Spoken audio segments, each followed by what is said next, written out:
আলহামদুলিল্লাহ, খুব সুন্দর এখন সবকিছু আছে। তার মানে বুবলি আপু এখনো জানে না যে এত সুন্দর সম্পর্কটা কিভাবে নষ্ট হয়ে গেল। নষ্ট হয়নি, হয় না যে সাময়িক কিছু সময়ে বিচ্ছেদ নয়, বরং সম্পর্কের উন্নতি হয়েছে সাকিব বুবলির মাঝে। যে তথ্য নিজে মুখে প্রকাশ করেছেন বুবলি।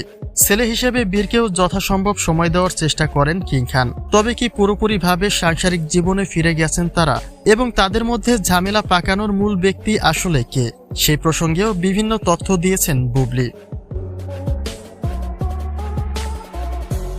অপু বিশ্বাসের ক্ষেত্রে আব্রাহাম খান জয় পৃথিবীর আলো দেখার আগেই ছিন্ন হয়ে গিয়েছিলেন শাকিব খান, অর্থাৎ ছেলের কারণে তাদের মাঝে মূলত বিচ্ছেদের আগমন ঘটে।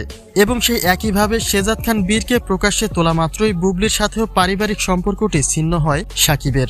আর এই ইস্যু টেনেই বুবলির কাছে প্রশ্ন রাখা হয় বীরের কারণে শাকিব তার থেকে দূরত্ব বাড়িয়ে নিয়েছে কিনা, যেখানে বুবলি জানান শেজাদ খান বীর শাকিবের সন্তান। শত ব্যস্ততার মাঝেও ছেলেকে সময় দিতে কার্পণ্য করেন না কিং খান। একজন সুপারস্টার হওয়া সত্ত্বেও ছেলেদের কাছে তিনি অন্যান্যদের মতোই একজন সাধারণ বাবা। তাহলে বীরকে ইস্যু করে কিভাবে তাদের মধ্যে সম্পর্ক ছিন্ন হয়? কিন্তু এখানে থেমে নেই বুবলি, বরং তিনি সাকিবের সাথে সম্পর্ক উন্নতি হবার কথাও জানিয়েছেন। বুবলি বলেন সাকিবের সাথে মোটেই তার সম্পর্ক ছিন্ন হয়নি। মাঝের কিছুটা সময় সাকিবের মধ্যে কিছুটা পরিবর্তন লক্ষ্য করেছিলেন তিনি, কিন্তু সময়ের সাথে সাথে এখন তারা অনেকটা সুখী আছেন বলেই জানান তিনি। আলহামদুলিল্লাহ, খুব সুন্দর এখন সবকিছু আছে।